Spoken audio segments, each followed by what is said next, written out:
스가랴 6장 9절부터 15절입니다. 시작.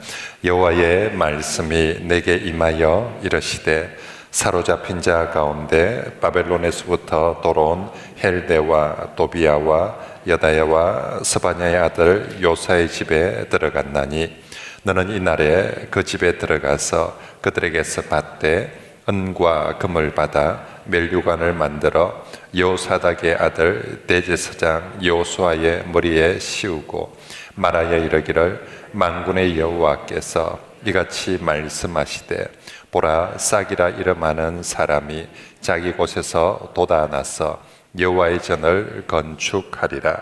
그가 여호와의 전을 건축하고 영광도 얻고 그 자리에 앉아서 다스릴 것이요 또 제사장이 자기 자리에 있으리니 이 둘 사이에 평화의 의논이 있으리라 하셨다 하고 그 멸류관은 헬렘과 도비야와 여다야와 스바냐의 아들 헨을 기념하기 위하여 여호와의 전 안에 두라 하시니라. 먼데 사람들이 와서 여호와의 전을 건축하리니 만군의 여호와께서 나를 너희에게 보내신 줄을 너희가 알리라. 너희가 만일 너희의 하나님 여호와의 말씀을 들을진대 이같이 되리라. 아멘. 6장 8절까지 스가랴에게 보여준 8가지 이제 환상이 끝나고 6장 9절부터는 이제 다시 현실로 이제 오늘의 현실 그 환상이 끝나고 우리에게 처음으로 주시는 말씀입니다. 처음 이제 1장 1절에서 환상을 보여주기 전에 처음 서론의 말씀을 했습니다. 여호와의 말씀이니라. 여호와께로 돌아오라. 여호와께로 돌아와라. 하나님 만군의 여호와의 말이니라. 내가 너희에게로 돌아가리라. 이 말씀을 시작하고 환상을 보여 주었습니다. 그리고 이제 환상이 다 끝나고 다시 현실로 돌아와서 스가랴 선지자에게 제일 먼저 해야 되는 일을 맡기시는데 그 일이 뭐냐면 대제사장 여호수아에게 멸류관을 씌우라 하는 일이 제일 먼저 선지자에게 시키는 일입니다. 여러 8가지 환상 중에 무엇부터 회복이 되고 무엇부터 실천이 되어야 되는가? 대제사장에게부터 가서 멸류관을 씌우라, 만들어서 씌우라, 그거부터 시작을 하고 그리고 싹을 통해서 완성되니까 하나님의 말씀을 들으라 라고 그렇게 말씀하고 있습니다. 자, 이제 6장 9절부터 이제 현실의 일들이기 때문에 더 이상 환상이나 천사는 등장하지 않습니다. 하나님께서 말씀하십니다. 10절에 사로잡힌 자 가운데서 바벨론에서 돌아온 헬데와 도비야와 여다야와 스바냐의 아들 요시야의 집에 들어갔나니. 자, 이제 돌아온 귀한민들 중에서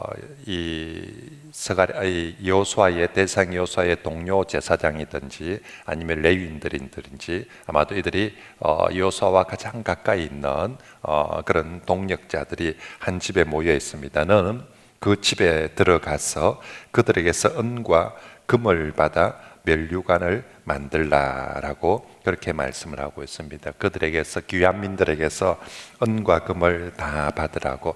그들 자신이 가지고 있는 은과 금도 있지만 에스라 7장 말씀에 보면 그들이 귀환할 때 1차 귀환을 할 때 돌아올 때 많은 사람들이 거기 남겨졌습니다. 그 중에 많은 사람들이 남겨졌는데 그 중에 어떤 사람들은 아예 이스라엘로 예루살렘으로 돌아갈 마음이 없어서 남아있는 사람도 있었고, 항상 그런 것처럼 마음은 원인데 용기가 없어서 형편이 딱해 사정이 어려워서 어떻게나 일이 있어서 예루살렘으로 못 가고 남아있는 사람들도 있었던 것이지요. 그들 중에서는 몸은 못 가도 우리가 헌금은 보내줄게. 그때 그 바벨론에 아직도 남아있지만 그들이 몸은 돌아오지 못하지만 헌금을 예루살렘에 가면 성전을 건축해야 되니까 헌금을 함께 해줬던 사람들이 에스라에 보면 그 이야기들이 나와 있습니다. 아마도 지금 이 4명의 사람들이 그 헌금들을 보관하고 있는, 가지고 있는 사람들이었던 것 같습니다. 그래서 이제 거기 가서 바로 그 은과 금을 받아서 제일 먼저 그 돈 가지고, 자, 지금 현재 한 거라고는 이 지대 기초공사 해놓은 것밖에 없습니다. 아직도 돈 들어가야 할 일들은 수두룩한데 거기 가서 제일 먼저 거기 있는 헌금 중에서 제일 먼저 뭐부터 해라? 면류관을 만들어서 여호사닥이 이제 그냥 여호수아라고, 대제사장 여호수아라고 하지 않고 여호사닥의 아들 대제사장 여호수아 풀네임을 불러줍니다. 정확하게 얘기를 해줍니다. 그의 면류관을 그의 머리에 씌우라라고 말씀을 하고 있습니다. 이 대제사장의 면류관을 머리에 씌운다. 예를 들어서 지금 성전이 다 완성되어져 있는 상황에 이제 마지막 진짜 정점으로 대제사장의 머리에 면류관을 딱 씌운다. 그래서 이제 목사님, 대제사장님 와서 이제 예배를 집례하시고 하시지요. 그러면 또 좀 그럴 텐데, 아직 지금 아주 초란 성전 기초공사 밑에 바닥 해놨는데 대제사장의 머리에 면류관부터 갖다 씌운다.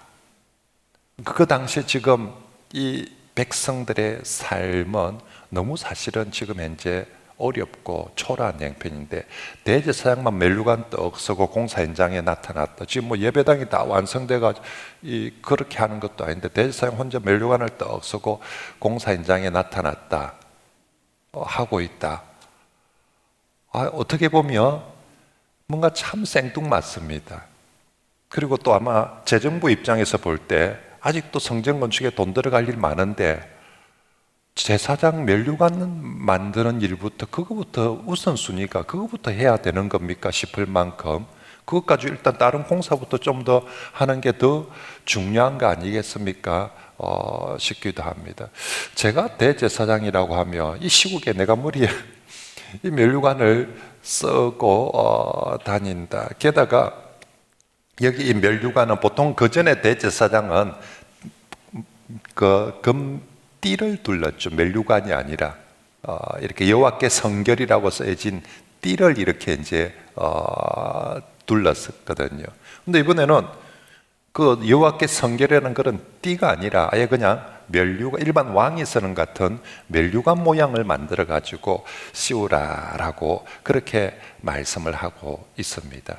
어쩌면 이 말을 전해서 일을 해야 되는 서가랴 입장에서나 또 이 얘기를 듣고 순종을 해야 되는 이 그 여호수아의 동료들 입장에서나, 그리고 또 막상 이 관을 써야 되는 여호수아 입장에서 모두 다 하나님께서 8 환상을 보여주셨는데 여러 다른 일들이 있을 텐데 그 중에서 이건 먼저 하라라고 하고 있는 것이 어쩌면 모두에게 참 생뚱맞기도 하고 또 좀 부담스러울 수도 있습니다. 그런데 우리 하나님께서 이 일부터 하라라고 그렇게 말씀했습니다. 하나님께서 환상을 통해서 회복을 보여주는데 그 중에 가장 핵심이 뭔가 하면 제사장부터 회복시켜야 된다. 제사장, 우리가 여호수아와 그 동료들이 장차 일어날 일들의 이 사람들이 예표라고 했습니다. 그래서 제사장이 가장 첫 예표가 되어지고 제사장이 가장 상징이고 중심이 되어야 된다. 그래서 그에게 먼저 면류관, 제사장이 쓰는 면류관은 제사장만 쓴 면류관이 아니라 장차 주를 믿는 모든 백성들이 써야 될 바로 그 면류관인 줄 믿습니다. 그래서 그 일부터 돈이 들고 또 시국이 그런 것 같지만 그 일부터 회복되어지는 모습을 백성들 눈에 보여주고자 하나님께서 하는 것입니다. 이렇게 아직 성전이 다 완성되지 않지만 제사장은 이렇게 회복되고, 제사장이 회복되는 것은 곧 너희들 모든 백성들이 회복될 것이다 라고 말씀을 하고 있습니다. 그 일에 여러분들만의 헌금이 쓰이는 것이 아니라 정말로 열국에서 많은 저들이 보낸 먼 곳에 있는 사람들의, 귀한민들의 헌금이 다 모여져서 이 일을 회복하는 데 쓰이리라 라고 그렇게 말씀합니다. 학개 선지자에게도 성전을 지을 때 이런 말씀을 해줍니다. 학개 2장을 한번 볼까요? 다시 학계 선자가 처음 이렇게 성전을 지을 때 정말 돈이 없지 않습니까? 그때 이런 말씀을 해줍니다. 학계 2장 7절 말씀, 6절 7절 말씀해 봅시다. 6절에 보면 만군의 여호와가 이같이 말하노라. 조금 있으면 내가 하늘과 땅과 바다와 육지를 진동시킬 것이요 또한 모든 나라를 진동시켜서 모든 나라의 보배가 이르리니 내가 이 성전의 영광이 충만하게 하리라 라고 하나님이 말씀하십니다. 모든 열국에서 보배가 이르러서 이 성전을 완성하는데 함께 쓰임 받으리라라고 학계가 얘기했는데, 정말로 스룹바벨 저 성전을 지음에 있어서 여기 있는 사람들의 헌금뿐만 아니라 저 멀리 있는 사람들의 헌금과 모든 것들이 합하여져서 결국은 하나님의 성전을 완성하게 된다라는 것을 지금 이 이야기를 통해서도 시초로 보여주는 거죠.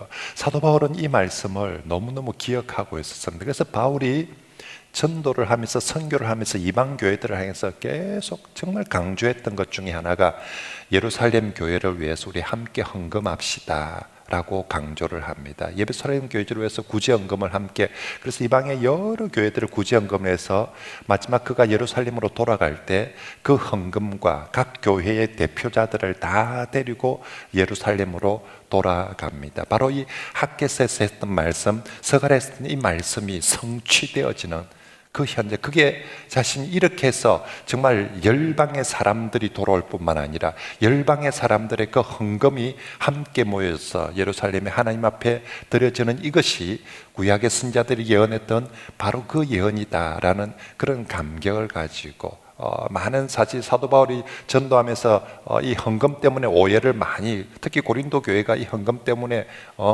지가 지하려고 그런 거 아니까 하면서 막 그렇게 오해를 많이 받음에도 불구하고 그 일을 하고자 했던 게 바로 이런 말씀들에 성취되도록 하기 위해서 그렇게 했던 것입니다. 자, 아무튼 하나님께서는 제일 첫 번째 회복으로 대제사장에게 면류관을 씌우라 라고 말씀합니다. 그래서 제사장의 회복, 이건 곧 훗날 우리 모두가 면류관을 쓸 것에 대한 회복에 대한 예표가 되는 것이고, 이어서 말씀하시기를 15절에 말하여 이르기를 만군의 여호와께서 이같이 말씀하시되 보라, 싹이라 이름하는 사람이 자기 곳에서 돋아나서 여호와의 전을 건축하리라. 이제 실제로 싹이라는 이름하는 사람이 이 여호와의 전을 건축하리라. 어디에서? 자기 곳에서 돋아나서, 이것은 자기 집안에서 돋아나서 라는 말씀입니다. 이건 다시 말하면 다윗의 혈통에서 결국 싹이 날 것이다 라고 말씀하고, 그 싹이 여호와의 전을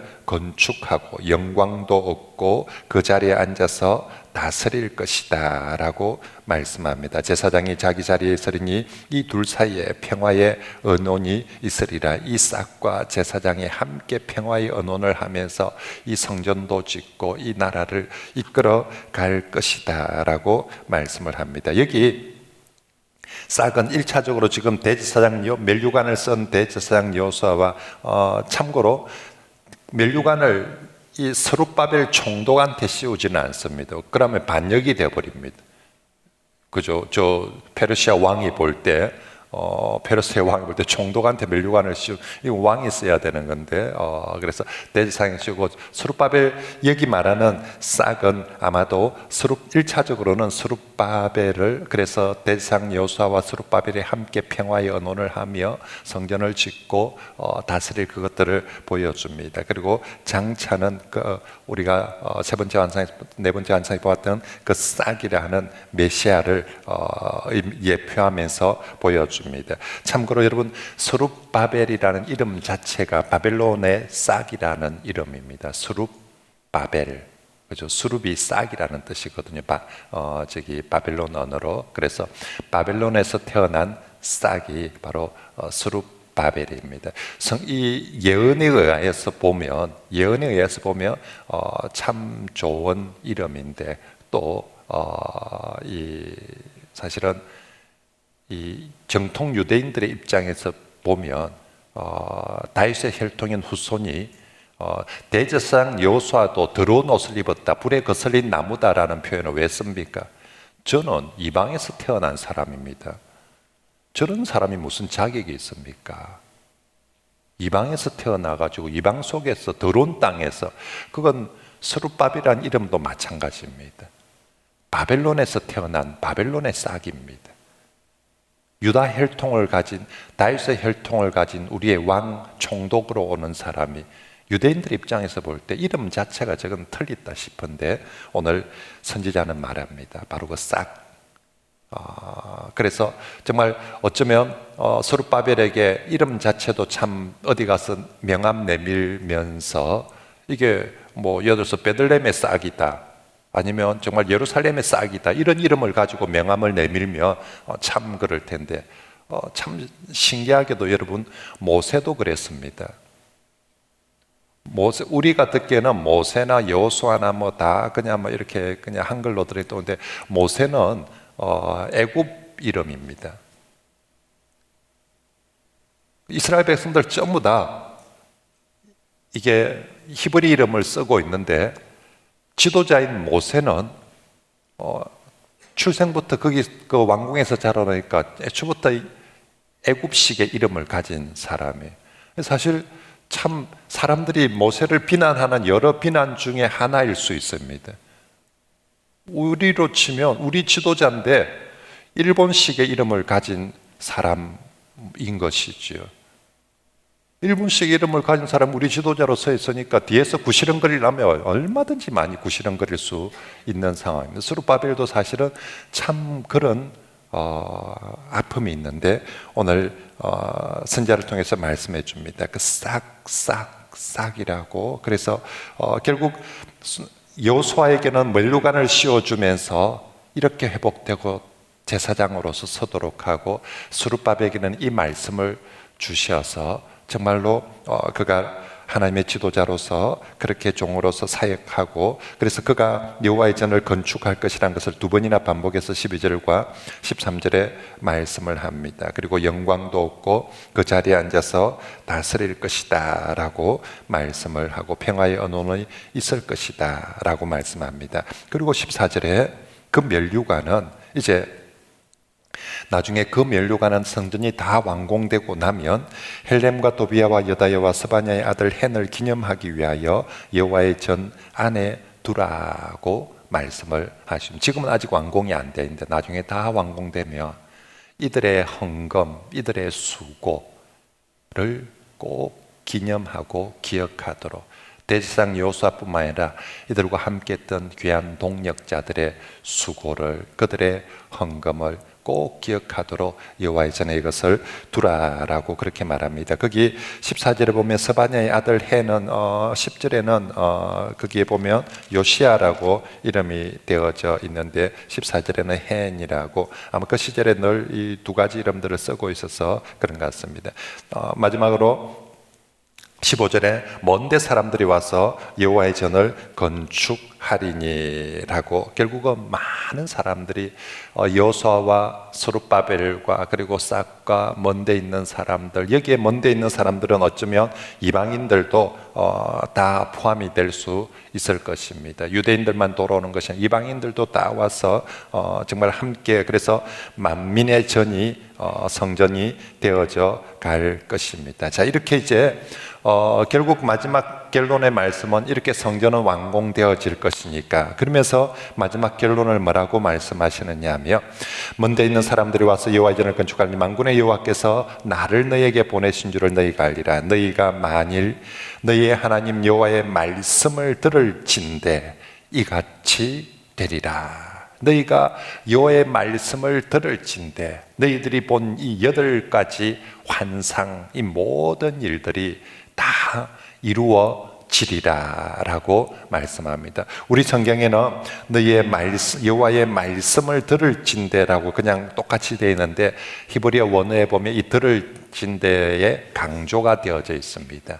그래서 여호와의 말씀을 진정으로 들으면 이 모든 일들이 이루어지리라 라고 그렇게 말씀하고 있는 거죠. 그래서 스가랴 1장 1절부터 6장 마지막 절까지가 여호와의 말씀을 들으라, 여호와의 말씀을 들으라로 앞뒤로 마무리가 되어지죠. 처음 선지자가 처음 하나님 말씀을 받고 그 백성들에게 외쳤던 말씀이 만군의 여호와의 말씀이니라. 여호와께로 돌아와라.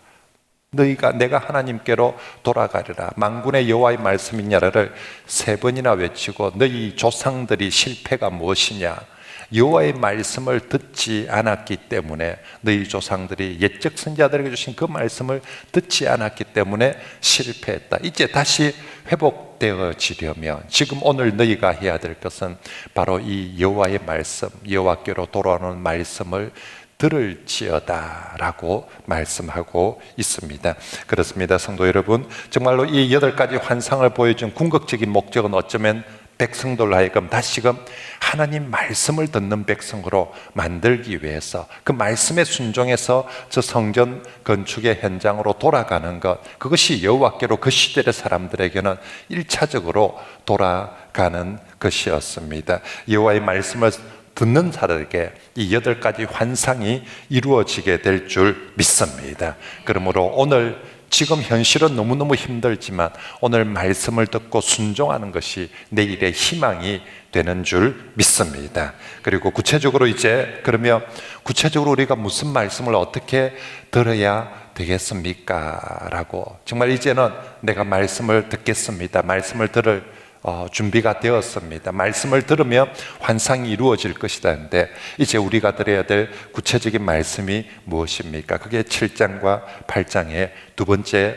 주어지는 말씀들입니다. 그래서 이제 환상을 통해서 성전 회복에 대한 환상을 보여 주었습니다. 그리고 9장부터는 메시아를 통해서 이루어질 하나님 나라, 미래의 하나님 나라의 모습을 보여줍니다. 자, 이제 이 둘 다, 앞에는 환상을 통해서 궁극적으로 회복되어질 하나님 나라의 모습을 보여주고, 9장부터는 말씀을 통해서 정말 그 메시아를 통해서 이루어질 하나님 나라의 모습을 보여줍니다. 그 사이에 그 말씀을 듣는 우리는 무엇을 들으며 무엇을 지키며 살아야 될 것입니까가 7장과 8장에 이제 이루어질 일은 하나님이 보이신 환상을 통해서 확실합니다. 그러면 오늘 우리는 무슨 말씀을 들으며 오늘 우리는 어떻게 살아야 될 것입니까? 그것이 7장과 8장에서 말씀해 주고 있습니다. 자, 7장 1절 말씀은 다시 다리오 왕 제4년 9째 달 기슬레월 사흘이라고 다시 날짜가 나오고 있습니다. 다리오 왕 2년에서 시작했는데 이번에는 다리오 왕 4년입니다. 자, 성전이 공사가 다시 재개되고 2년 세월이 흘렀습니다. 성전은 모두 한 4년에 걸쳐서 완공되어지게 됩니다. 520년에 시작된 성전 공사, 6월 24일 날 첫 기초 공사가 시작이 된 이것이 지금은 518년이 되었습니다. 완공은 516년에 될 것입니다. 지금 날짜가 지금 기슬레월 11월 달에 보면 기슬레월 4월이라고 되어 있죠. 9월 4일입니다. 기슬레월도 바벨론 달력입니다. 그래서 이제 2년 세월이 흘렀습니다. 아마도 공사가 이제 어느 정도 진행이 제법 많이 되고 있는 그런 상황입니다. 진도가 빨리 나갔으면 많이 되었을 것이고 좀 적게 나갔으면 적게 되었을 텐데, 아무튼 어느 정도 성전의 진도는 이제 많이 나가고 있는 그런 상황 속에 다시 한번 말씀을 해주는 형식이 사람들의 질문에 대한 답인데, 그 질문이 2절에 보니까 그때 베델 사람이 사레셀과 레겜멜렉과 그의 부하들을 보내어 여호와께 은혜를 구하러 성전으로, 이 성전을 한참 짓고 있는 이곳으로 왔습니다. 누가 왔다고요? 베델 사람이. 베델 사람은 대표적으로 북쪽 이스라엘의 가장 대표적인 사람이 베델 사람들입니다. 그리고 이스라엘이 망하기 전에 베델에 성전이 있었습니다. 원래 성전은 예루살렘에만 있어야 되는데 남과 북으로 북이스라엘이 되고 남유다가 되면서 북쪽을 통치하는 왕들이, 사람들이 예배드린다고 이스라엘 예루살렘으로 가버리면 안 되지 않습니까? 평양 사람들이 예배드리려고 서울 오면 안 되지 않습니까? 북쪽 입장에서 볼 때는. 그래서 북쪽에다가 단을 2개 만들었습니다. 한 개 만든 게 아래쪽에 사람들이 밑으로 못 내려가도록 만든 게 베델의 단이고, 위쪽에 단이라는 도시의 저 위쪽에, 그래서 2개, 예루살렘 성전에 있는 제단보다 훨씬 더 크게 지금도 성지순례 가보면 그 옛날에 터가 있는데 예루살렘 성전에 있는 성전의 그 제단보다 훨씬 더 크게 베델과 단에다가 제단을 만들어 놓았어. 그래서 당시 베델은 북쪽 사람들의 구심점 역할을 하는 곳이 베델이었던 것이죠. 북조선 사람들의 그 시절의 북이스라엘 사람들의 90년 이 베델 출신 사람들은 예루살렘에 가고 싶겠습니까? 자존심 잘 안 갑니다. 비록 둘 다 망했습니다. 북쪽도 이미 이제 아수르에 망했고 남쪽도 바벨론에서 이제 망해가지고 망해가서 어차피 돌아왔는데 돌아왔는데 자존심들이 있는 거죠. 무슨 자존심이요? 베델의 사람들은 베델 출신에서 사람들은 이왕이면 여기다가 뭘 짓고 여기다가 뭐 해서 여기 우리 북쪽 그쪽에 있었던 사람들 중심으로 뭔가를 하고 싶은 욕심이 있었을 것입니다. 유다 사람들 당연히 예루살렘이 정통이다 이게 당연하다 싶지만 북쪽 사람들은 오늘 바로 그 베델 사람들이 성전이 한참 지어지고 있는 와중에 뭐 하러 왔다고 되어져 있습니까? 여호와께 은혜를 구하고 앞에 8가지 환상을 보여주었습니다. 그리고 그 환상을 보고 듣고 이제 우리 열심히 성전을 건축하자라고 짓고 있는데 그 정말 우리가 여호와의 말씀을 들으면서 성전을 짓고 있을 때 하나님께서 베푸신 놀라운 기적 중에 하나 1번 기적이 뭐냐? 북쪽 베델 사람들이 하나님께 뭘 은혜를 구하려고 이건 정말 오직 하나님을 찾으러 지금 처음 1장 시작할 때 여호와께로 돌아오라 여호와께로 돌아오라 여호와께로 돌아오라 했는데 북쪽 베델 사람들이 진짜 이 말씀에 우리가 순종하고 성전을 지었는데 2년이 지나고 나서 정말 이렇게 감시하거나 또 경쟁하기 위해서가 아니라 정말 겸손하게 여호와께 은혜를 구하기 위해서 북쪽 베델 사람들이 찾아왔다라는 것이죠. 와, 진짜 선지자가 예언한 대로 환상을 본 줄 이것이 만군의 전이 되고 정말 만민이 돌아와서 함께 할 거다라고 했는데 조금 전까지 반대하고 또 경쟁하고 잘하는 것 우지하는 것 한번 두고 보자 했던 사람들이 하나님의 전으로 찾아오고 은혜를 구하려고 이 여호와께 은혜를 구하려고 은혜를 얻으려고 이것이 아주 중요한 핵심 단어 중에 하나입니다. 그래서 8장으로도 한번 넘어가 볼까요?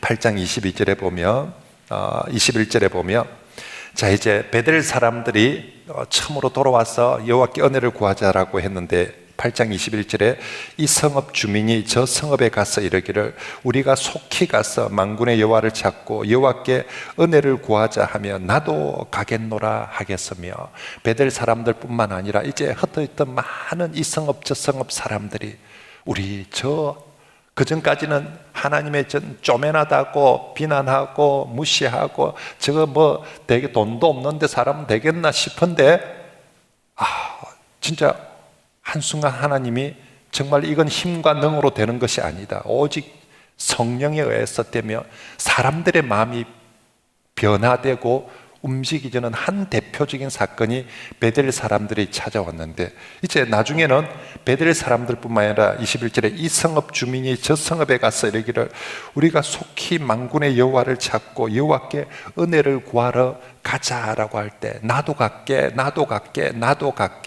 저는 우리 가을에 우리 교회 전도축제 행복나눔 축제 하는데 이런 역사가 일어나기를 소망합니다. 정말 성령이 함께할 때 이 성읍 사람이 저 성읍 베델 사람들도 다시 여호와께 찾아와서 나도 갈게 우리 같이 여호와께 은혜를 구하러 가자라고 할 때 나도 갈게 심지어는 22절에 많은 백성과 강대한 이방인들조차도 이스라엘 땅 안에서 21절에는 이 성읍 저 성읍 사람들이 우리도 여호와께 은혜를 구하러 갈게 우리도 가자 하는데 이번에는 이스라엘 성읍 사람들뿐만 아니라 21절에 많은 백성과 여러 이방 나라들이 예루살렘 와서 만군의 여호와를 찾고 그 다음에 뭐 한다고요? 여호와께 무엇을 구하더라? 은혜를 구하리라 라고 말씀하고 있는 것이죠. 우린 지금 정말 초라한 성전으로 시작하고 정말 우리 말씀에 순종해서 2년 동안 열심히 여기까지 달려왔는데 하나님께서 놀라운 정표들, 예표들로 베델 사람들이 돌아오고 하는 일들을 일어나게 해 주십니다. 저는 우리에게도 하나님께서 이런 역사를 정말 힘과 능으로 되지 않지만 여호와의 성령을 통하여서 이런 역사가 오늘 우리 시대에도, 우리 교회 가운데도 일어나게 될 줄 믿습니다.